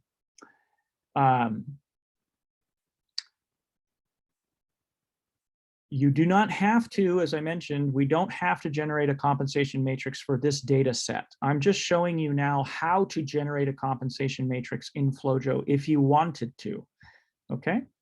So single stain controls, just make sure they're here. If they happen to be, your data, let's say for whatever reason, the compensation group never captures your files, you can always drag those, comp files in from some other group. So I'm just giving you an example here. I dragged in an FMO, even though it doesn't belong here. I drag that into the comp group and I drag it in the comp group and there it sits, right? So now I want to get rid of it. Okay. Now for the comp controls, what we're going to do is we're going to go ahead and run the compensation wizard, right? You can click that rainbow M at the top, and that's going to open up the compensation wizard. Okay. Now from here in this view, there are a number of options that you have available to you to compensate the data, different methodologies. Okay. So the first one is the default one is the traditional way. And this is essentially what you guys are probably doing on the machine as it is, right? You pick a negative population, you pick a positive population, you make sure there's separation between the two, and you just kind of move forward. Okay, that's the traditional method of compensating. There's another one over here called auto spill, auto spread, which is actually really kind of neat. But in this case, this guy doesn't actually require negative and positive gates. It actually uses a linear regression model to calculate your compensation matrix. This is a particularly useful compensation method when your compensation controls are, you just don't have a really abundant population of really bright cells for your comp control, right? Maybe in the past your compensation didn't turn out so well because you just didn't have enough of the bright population. You may want to come back and try the auto spill method to resurrect that data because it uses a different method of creating a comp matrix. Okay. The other nice thing about auto spill, auto spread is that you can get rid of autofluorescence. So auto, everything auto here. But if you have an experiment where you have highly autofluorescent cells, you can actually use the auto spill method to subtract out that autofluorescence of those cells. Okay, and then the other method that you have available to you is something called a spectral unmixing or spectral compensation. For this, you need to make sure that the system that you use has more available detectors than actual fluorochromes you're using in the experiment. And usually that number needs to be essentially greater than twice the number. So if you have an 8-color experiment, right, you've got 8 fluorochromes on your cells and you want to use spectral, you got to make sure that your machine that you're using has at least 16 available open detectors. Okay, if you have less than that, spectral compensation isn't really going to help you. Now, some cytometers are automatically built in such a way that they have these detector arrays already set up. So an example of this is, Sony has an analyzer as well as a sorter that is set up in such a way that it has many more detectors than any number of fluorochromes that you're going to be using in the experiment. Cytec has the Aurora, and BD has the Symphony. So all of those machines can be or are configured to have many more detectors open than the number of fluorochromes that you are using. Okay, and in that case, you can opt to use spectral unmixing.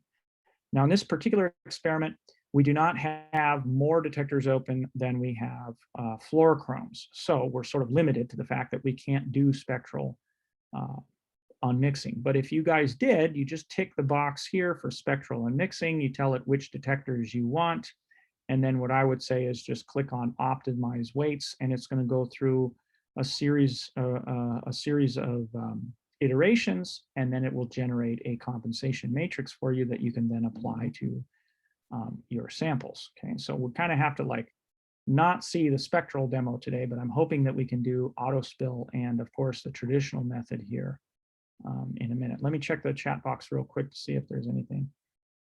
It is important to note, let's see, yeah, let's say, okay, it is important to note that if you are using spectral compensation, you'll need to make sure that you're sure not only that there are enough detectors, but that you also collected the data in them. Oh, definitely, for sure. If you remove detectors from your parameter list, the spectral will be no benefit. Absolutely. Okay.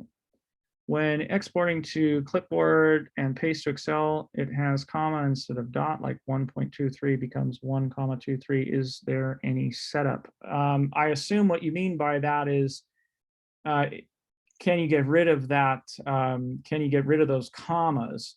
And yeah, unfortunately, you're going to have to change the preferences. So for you guys, what you want to do, you have to change the locale. So the Europeans, right, they use a comma instead of a decimal point after, after a given digit, right? So wherever there's a decimal point in the US system, they use a comma. And a lot of times, yeah, if your locale is set to Europe, FlowJo then takes the comma system that Europe uses and puts those there. What you guys want to do, if you want to make sure that you get a decimal point instead of commas, is go ahead and use the US system, right? I don't know exactly which countries on the list here of all of them listed are going to use the comma, but I can guarantee you that the US is going to use the Dewey Decimal System. So that should take care of it. Canada, I mean, you're kind of split, right? You've got French Canadians and then you've got like North American Canadians, or at least post, let's say 1600s Canadians. So I'm not sure which system the Canadians use, but if it's commas, then the problem is that you're not set to US. Yeah, so if yours shows a comma in the sample, I would just go ahead and just change it over to US and it'll get rid of that comma. I don't know why we considered that. I'm pretty sure the Canadians use the Dewey Decimal System. We just got the preference wrong. I guess, we can code, but we don't exactly know geography, I suppose, or history, one or the other. But changing that preference over to US rather than Canada will take care of it. Okay. So let's get back to compensation here real quick. Let's look at traditional. Okay, the traditional method is you have a fluorochrome, right? You have an associated detector, and you should have, single stain control for whatever fluorochrome you're doing. Okay, so all your fluorochromes that you're using are going to be on the left. The single stain control that you're going to have here is going to be listed in the sample column. Okay, and then each of these single stain controls are going to be essentially split up into a negative and positive population. Now, the negative population can sometimes come from the same tube. Other times it can come from a second tube. Usually in the case of cell control, cell comps, you're going to have an unstained tube, and then you're going to have a separate tube that is positively stained. A lot of times with beads, the negative beads are actually mixed in with the positive, so you don't actually need to do anything special there. Okay, but we'll get to that as it comes. Okay, now in the case of the experiment we ran here, Alexa 647 was a detector that was left open, but we didn't actually run. We didn't have Alexa 647 dye on any of the cells. So what I want to do here is I want to make sure that I get rid of this parameter if I'm using the traditional method, because it's not going to contribute to anything to the to the compensation matrix. Okay, so I come over here to the sample column, right, where Alexa 647 is, and I just say, go ahead and remove this parameter, okay, because we didn't have Alexa 647 tagged to any antibody, and there was, none of that color in the experiment. Okay, so we go ahead and remove it, and that will get rid of Alexa 647. Now, the next thing we have to do is just make sure that the single stain controls here and the fluorochrome that they're the single stain for are correct. Usually FlowJo does a good job here, so it aligns everything accordingly. Okay, but just make sure that a correct single stain control is associated with the proper fluorochrome. Once that's done, we come down to the lower section where we see the series of graphs. So the negative plot here, the one that's written in blue on the left-hand side, corresponds to the negative population and the negative tube, essentially, that's specified here in the negative column. Okay, so in this case, AARD, the positive stain tube, is labeled cell comps AARD, but the negative is coming from another tube that's labeled cell comps US cells. So these are unstained cells, right? Completely different tube than the AARD tube. Okay, and then the positive, right, column here, this is showing you the gate path for the graph that you see on the right-hand side. So the positively stained tube is the cell comps, AARD, and then the gate is actually on a group called size, right, AARD positive. Now, what is happening right now is that the middle graph here is just an overlay between the negative population, the size gate or the cleanup gate that we're using, right? This one over here, it's in blue, and then the one over here, right, which is in green. So normally when you compensate samples, you should see separation between the blue and the green histogram.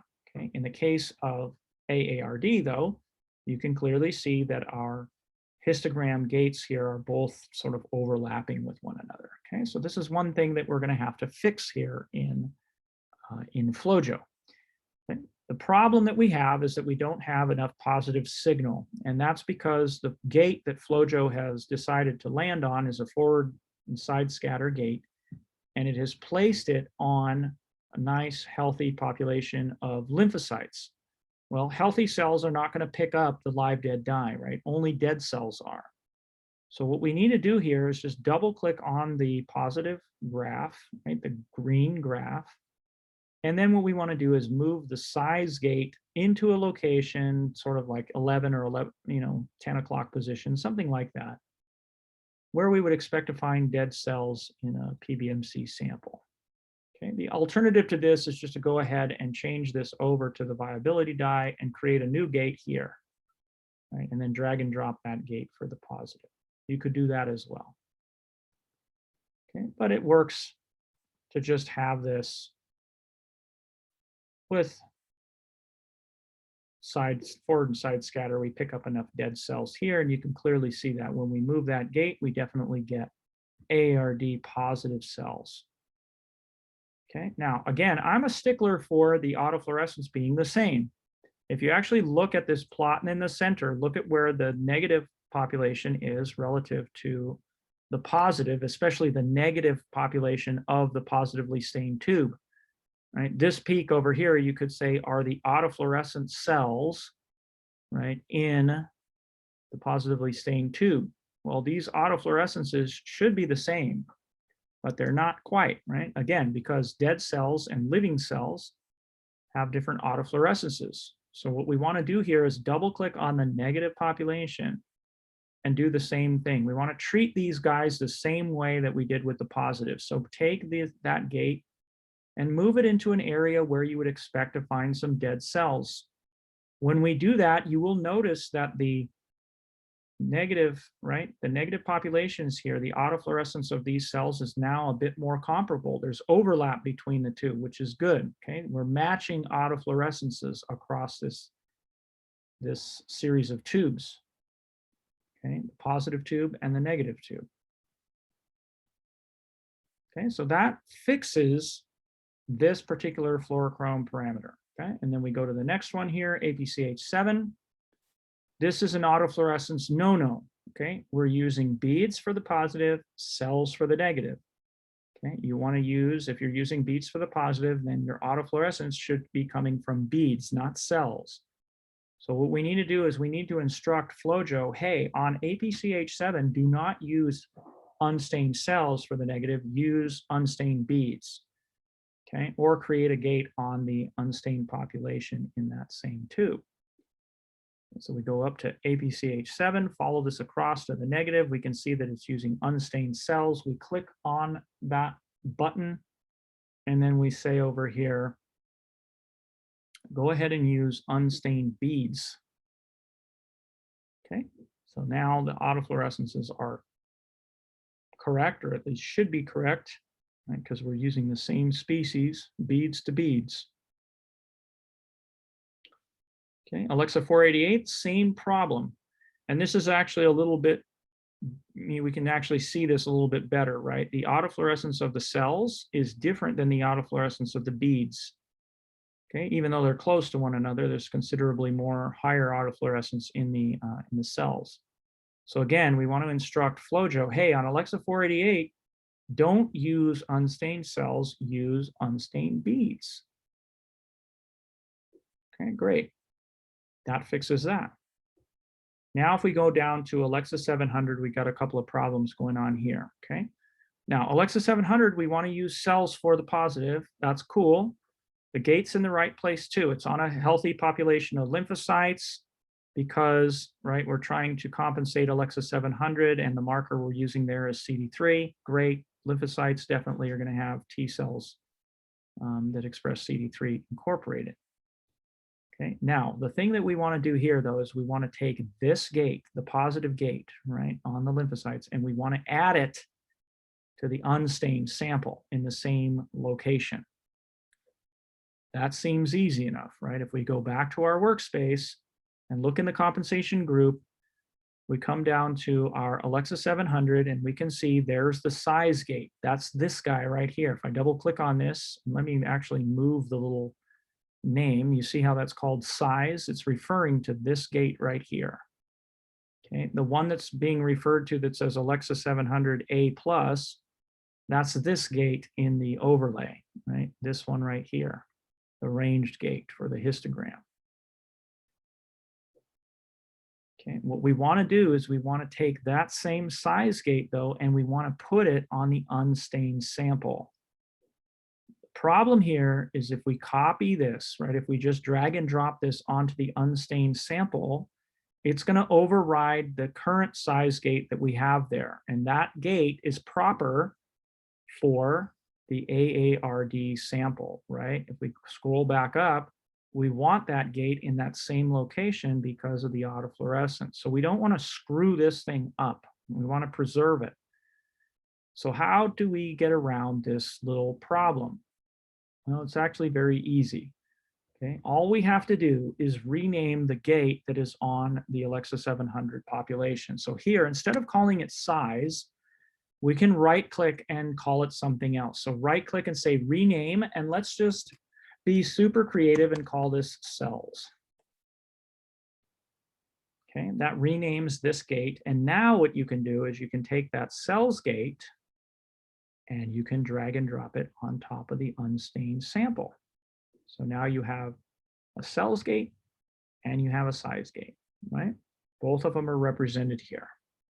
The last thing that you need to do is make sure that FlowJo is using that new cells gate rather than the size gate for the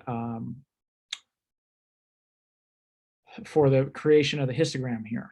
Okay, so we come over to Alexa 700, we follow this across, and what do we see? Cell comps, US cells, FlowJo is still using the one that's labeled size. So we click this button and we say, no, no, no, no, no. I want you to use unstained cells. Okay, use the cells gate. Okay, that swaps it out to the appropriate gate. Okay, and then we can advance to the remaining samples. Okay, so there's the remaining samples here, PE, PE Sci5, PE blah, blah, all the tandems. All we need to do is tell FlowJo, hey, instead of using cells on the left, use beads, right? Because all of the remaining ones are positive stains from beads. So I'm going to go to PE, follow this across, go here and say, okay, use unstained beads. Go to the next one, PE Sci5, please use unstained beads. Please use unstained beads, right? Do the same thing here. Please use unstained beads. And Pack Blue, please use unstained beads. So for the remaining ones, go ahead and change it out for PE, PE Sci5, Sci7, Texas Red, and Pack Blue. Go ahead and change out to unstained beads. Okay, so that you have something that looks like this. Once that's done, now you can go ahead and create the compensation matrix. So you can say view matrix. FlowJo is going to go through and create the comp matrix for you.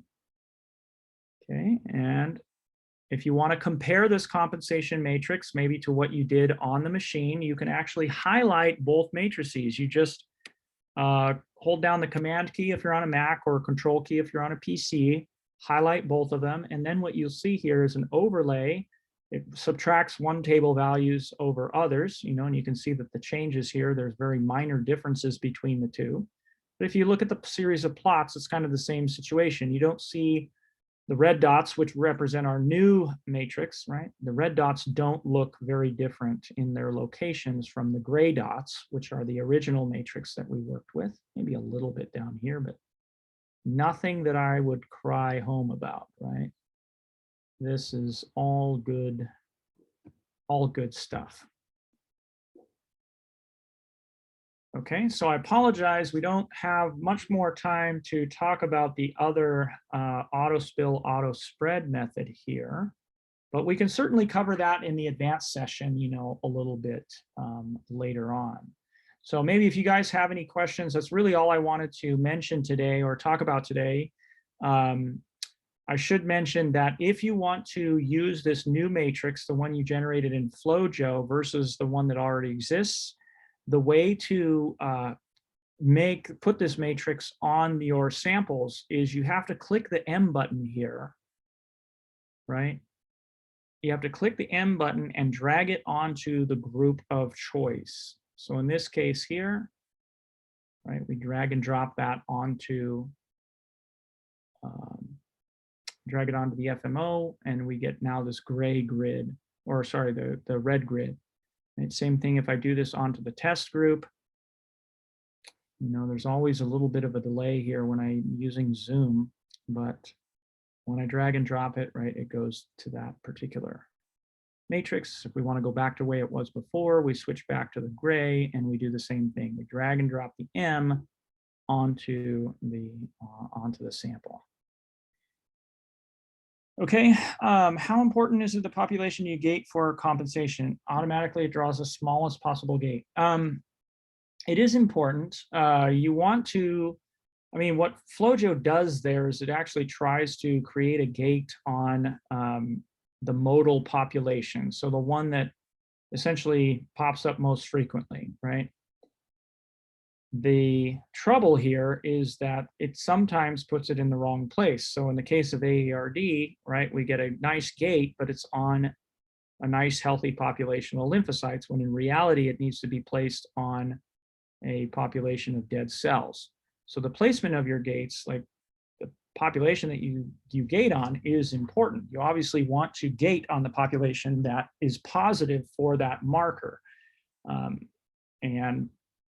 In the case of the negative population, you just want to make sure that you match autofluorescence of the positive with the negative. Okay, you can always use the tools here too. Like when you're sitting here and you're not quite sure maybe where a particular marker is expressed, or might be expressed higher in some other population, you can always just double click on the positive there and just kind of roll around, right? And see what the expression of a given marker is on different cell populations, okay, until you find one that's good.